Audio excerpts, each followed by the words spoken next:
بسم اللہ الرحمن الرحیم۔ السلام علیکم دوستو، سائبر کرائم اور پولیس۔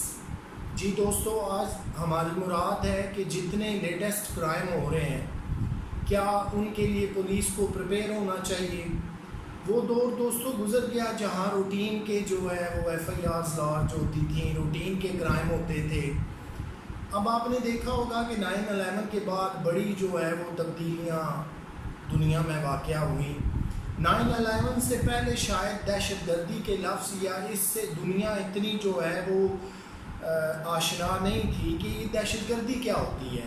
پھر وقت کے ساتھ ساتھ جہاں پہ روٹین کے کرائم تھے وہاں پہ جو ہے وہ دہشت گردی نے بھی اپنا زور پکڑا، پوری دنیا کے اندر اس کے واقعات پیش آنے لگے، اور پھر پاکستان کے اندر بھی بالخصوص اینٹی ٹیررزم کورٹس بنی، ٹیررزم کے تحت ہی جو ہے وہ کیسز درج ہونا شروع ہوئے۔ تو یہ ایک کہہ لیں کہ نئے قوانین میں سے ایک تھا یا نئے کرائم میں سے ایک کہہ لیں۔ پھر اب وقت کے ساتھ ساتھ سائبر کرائم آ گئے۔ سائبر کرائم کیا ہے، آپ کی سہولت کے لیے بتاتا چلوں۔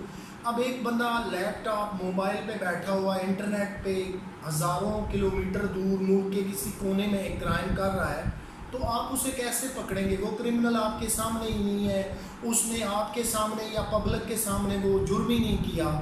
اس تک پہنچنا، اس کو جرم سے کنیکٹ کرنا آپ کیسے کریں گے؟ اب اسی طرح کی ایک اور مثال لے لیجئے، آپ A T M machine use کرتے ہیں، اس کے اندر بھی یہ سائبر کرائم پہنچا۔ میں آپ کو ایز اے ایگزامپل بتا رہا ہوں کہ جب بھی آپ ٹرانزیکشن کرتے ہیں اس کی ریسیٹ آپ وہیں پہ پھینک دیتے ہیں، تو وہیں سے جو سائبر کرائم کرنے والے ہیں وہ اپنا کرائم شروع کر دیتے ہیں۔ اب چھوٹی چھوٹی اتنی لیٹسٹ ڈیوائسز آ گئی ہیں کہ وہ اسی رسید کو اٹھا کر جو ہے وہ اے ٹی ایم مشین کے ساتھ میچ کراتے ہیں، دیکھتے ہیں آپ کا اکاؤنٹ کیا تھا، آپ نے اے ٹی ایم کارڈ کون سا یوز کیا، اور پھر ایسی ڈیوائسز ہیں کہ وہ لگا کے راتوں رات آپ کا اکاؤنٹ جو ہے وہ خالی کر جاتے ہیں۔ صبح آپ کو پتہ چلتا ہے کہ جب آپ ٹرانزیکشن کرنا چاہتے ہیں بینک میں آپ کے اکاؤنٹ میں پیسے ہی نہیں ہیں، لاکھوں روپے جو ہے وہ چلے گئے۔ آپ حیران اور پریشان ہیں کہ میں نے تو کوئی ٹرانزیکشن ہی نہیں کی پچھلے کتنے دنوں سے۔ بینک سے رابطہ کرتے ہیں، وہ کہتے ہیں اس میں ہمیں تو نہیں پتہ، ہمارا تو کوئی فالٹ نہیں۔ میں ابھی ریسنٹلی آپ کو ایک مثال اور دوں کہ راولپنڈی کے اندر جو ہے یہ کرائم بہت زیادہ بڑھ گیا تھا کہ اے ٹی ایم پوری مشینیں خالی ہونے لگی۔ اگر صبح اس کے اندر 10 15 20 لاکھ کیش لوڈ کی گئی تو رات کو پتہ چلا زیرو ہو گئی ہے، نہ اب اس کا کوئی ریکارڈ آ رہا ہے، نہ ٹرانزیکشن کس نے کی اس کا کوئی ریکارڈ نہیں ہے۔ تو ایسے کرمنلز کو پولیس کیسے پکڑے گی؟ اس کے لیے لازماً آپ نے سائبر کرائم کے قوانین تو لاگو صرف نہیں کرنے، ان کو امپلیمنٹ کروانا ہے۔ ان کے لیے آپ نے ساری اسٹڈی کرنی ہے، ان کے ایف آئی آر لانچ کرنے سے چالان تک جتنے مراحل ہیں اس کی انویسٹیگیشن عام کیس سے بہت ڈیفرنٹ ہوگی۔ میں آپ کو ایک مثال دیتا چلوں، یو کے کے اندر جو کراؤن پراسیکیوشن ہے، جب وہ کسی بھی کیس کی ایف آئی آر لانچ کرتے ہیں، ایف آئی آر سے چالان بنانے تک جو ملزم کو چالان کیا جاتا ہے اس کا چالان بنا کے کورٹ میں بھیجا جاتا ہے کہ اس نے یہ فلاں جرم کیا ہے، آپ اس کی سماعت کریں، تو وہاں پہ وہ 110% جب تک انہیں یہ ایشورنس نہیں ہوتی کہ ہم نے ایک اچھا کیس بنایا ہے، ہمارا کیس کامیاب ہو جائے گا، تب تک جو ہے وہ کورٹ کے اندر چالان نہیں بھیجتے۔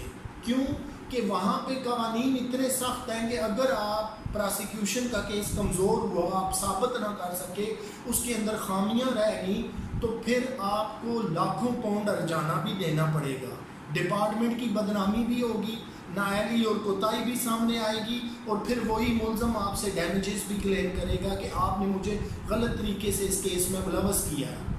تو اب دوستو جدید اسلحہ آ چکا ہے، اس کی ٹریننگ ہمیں چاہیے، جدید قوانین ہے۔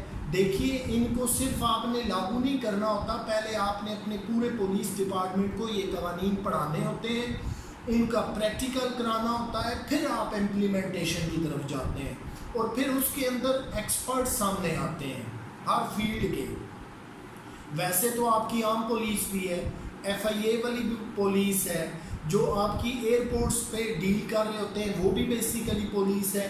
پولیس کے مختلف ونگز بنے ہوئے ہیں جو اپنا اپنا کام کر رہے ہیں۔ ایک روٹین کے کرائم کو پولیس ڈیل کر رہی ہے، ایک ایف آئی اے کے کرائم ہے ان کو پولیس ایف آئی اے والی ڈیل کر رہی ہے، سائبر کرائم۔ اب دوستو دیکھیے، کوئی بھی ایک کرائم ہو جاتا ہے، اب اس کے اندر جو ہے وہ کرائم سین یونٹ آتا ہے، وہ اس پورے وقوع کے جگہ کو جو ہے محفوظ کرتا ہے، وہاں کی پکچریں لیتے ہیں۔ وہاں آپ نے دیکھا ہوگا کہ ایک ربن لگا ہوتا ہے کہ عام بندہ اس کے اندر انٹر نہ ہو۔ اس کی وجہ یہ ہے کہ کرائم سین کے موقع پر جتنی شواہد پڑے ہوئے ہیں وہ کہیں آگے پیچھے نہ ہو جائیں، وہ ضائع نہ ہو جائیں، وہ اپنی اصلی حالت میں وہاں پہ پڑے رہیں۔ پھر کرائم سین یونٹ انہیں کلیکٹ کر کے پھر انویسٹیگیشن کرتا ہے، اور پھر وہ انویسٹیگیشن آپ کو کلو دیتی ہے کہ کہاں سے ملزم آیا، کس طریقے سے اس نے واردات کی، اس نے کیا اسلحہ کیا چیزیں یوز کی۔ یہ ساری جو ہے وہ بیسیکلی کرائم سے ریلیٹڈ چیزیں ہوتی ہیں۔ ایف آئی آر تو یاد رکھیے لانچ ہو جاتی ہے، ایف آئی آر لانچ ہونے کے بعد سارا امپورٹنٹ کام سٹارٹ ہوتا ہے انویسٹیگیشن۔ انویسٹیگیشن سے لے کے چالان تک جو ہے وہ ساری ایک ہی چیز ہے، وہ ہے کہ آپ نے جو انویسٹیگیشن کی، چالان بنایا، ملزم کو چالان کیا، کیا وہ اتنا مضبوط ہے کہ کل عدالت کے اندر جائے تو ملزم چھوٹ نہ جائے، اسے اپنے کیے ہوئے جرم کی سزا ملے، معاشرے سے جرم اور برائیوں کا خاتمہ ہو۔ تو اس کے لیے جیسے جیسے زمانہ جدت پکڑتا جا رہا ہے، ٹیکنالوجیز آ رہی ہیں، انٹرنیٹ آ گیا، لیٹسٹ موبائل آ گئے، کمپیوٹر اور لیپ ٹاپ کا دورہ ہوا، تو پھر کرائم کی نوعیت بھی وقت کے ساتھ ساتھ بدلتی گئی۔ جدید دنیا میں یاد رکھیے کہ ہر وقت جو ہے وہ ٹریننگ، انویسٹیگیشن، جدید کورسز پڑھائے جاتے ہیں۔ اگر آپ کو ضرورت ہے، وہ ٹیکنالوجیز آپ کے ملک کے اندر دستیاب نہیں ہے، تو آپ کو ابراڈ جو ہے وہ کورسز کے لیے بھیجا جاتا ہے۔ مراد یہ ہے کہ پھر ایسا نہ ہو کہ کرائم کرنے والے بہت فاسٹ ہوں اور پولیس جو ہے وہ بہت سلو ہو۔ آپ ایک میں آخری ایگزامپل دے کے کنکلوڈ کر رہا ہوں۔ آپ دیکھیے کہ امریکہ کے اندر، یو کے، دیگر بہت سارے ممالک ہیں، وہاں پہ آپ جسٹ سگنل توڑتے ہیں، آپ کے پاس کوئی بھی گاڑی ہے، آپ مثال لے لیجیے لینڈ کروزر ہے 5000 سی سی، آپ نے سگنل توڑا، آپ اسے اوور سپیڈ میں بھگا کر لے جانے میں کامیاب ہو گئے۔ اب آپ کو پولیس کیسے پکڑے؟ آپ کے پاس تو ایک بڑی فاسٹ اور ہیوی گاڑی ہے۔ پھر وہاں پہ وہ ہیلی کاپٹر کا یوز کرتے ہیں۔ وہاں کی پولیس ہمیشہ انہوں نے کرمنل سے تو آگے رہنا ہے، انہیں کنٹرول کرنا ہے۔ پھر وہاں سے آپ ہائی وے پہ ہیں، موٹر وے پہ آپ جتنی مرضی گاڑی سپیڈ سے بھگا لیں، 200-300 کلومیٹر گھنٹہ بھگا لیں، وہ ہیلی کاپٹر آپ کو واچ کر رہا ہے، آپ کو روکے گا، وہیں پہ آپ اسی موٹر وے یا ہائی وے پہ اریسٹ ہوں گے۔ تو مراد یہ ہے کہ جتنا جرم جدید ہوگا، پولیس کو 2 سٹیپ اس سے آگے رہنا ہے۔ وہ انویسٹیگیشن ہو، وہ ایف آئی آر لانچ کرنا ہو، وہ چالان بنانا ہو، یا ان جرائم جو جدید نوعیت کے ہیں، جہاں میں نے آپ کو پہلے عرض کیا کہ ملزم تو کہیں ہزاروں کلومیٹر دور ملک کے کسی کونے میں بیٹھے ہوئے لیپ ٹاپ پہ، موبائل پہ، کسی اور جدید ٹیکنالوجی کو استعمال کرتے ہوئے کرائم کر رہا ہے، تو پھر پولیس وہاں تک کیسے پہنچے گی، کیسے پکڑے گی؟ اس نے تو پبلک ایٹ لارج کے سامنے یہ جرم ہی نہیں کیا، موقع کے کوئی گواہ نہیں ہے۔ تو یہ بڑی پیچیدگیاں آ چکی ہیں سسٹم کے اندر۔ وقت کے ساتھ ساتھ یہ ضروری ہے کہ پولیس ان پیرامیٹرز پر خود جو ہے وہ ایڈوانس ہوتی جائے، نہیں تو پھر ہم دنیا سے بہت پیچھے رہ جائیں گے، پھر وہ جدت نہیں رہے گی، پھر پولیس جو ہے وہ ہماری دنیا کی نمبر 1 پولیس نہیں بن سکے گی۔ تو دوستوں، مجھے امید ہے کہ آج کا یہ ٹاپک آپ کو پسند آیا ہوگا۔ اپنا خیال رکھیے گا، آپ سے انشاءاللہ پھر ملاقات ہوگی۔ اللہ حافظ۔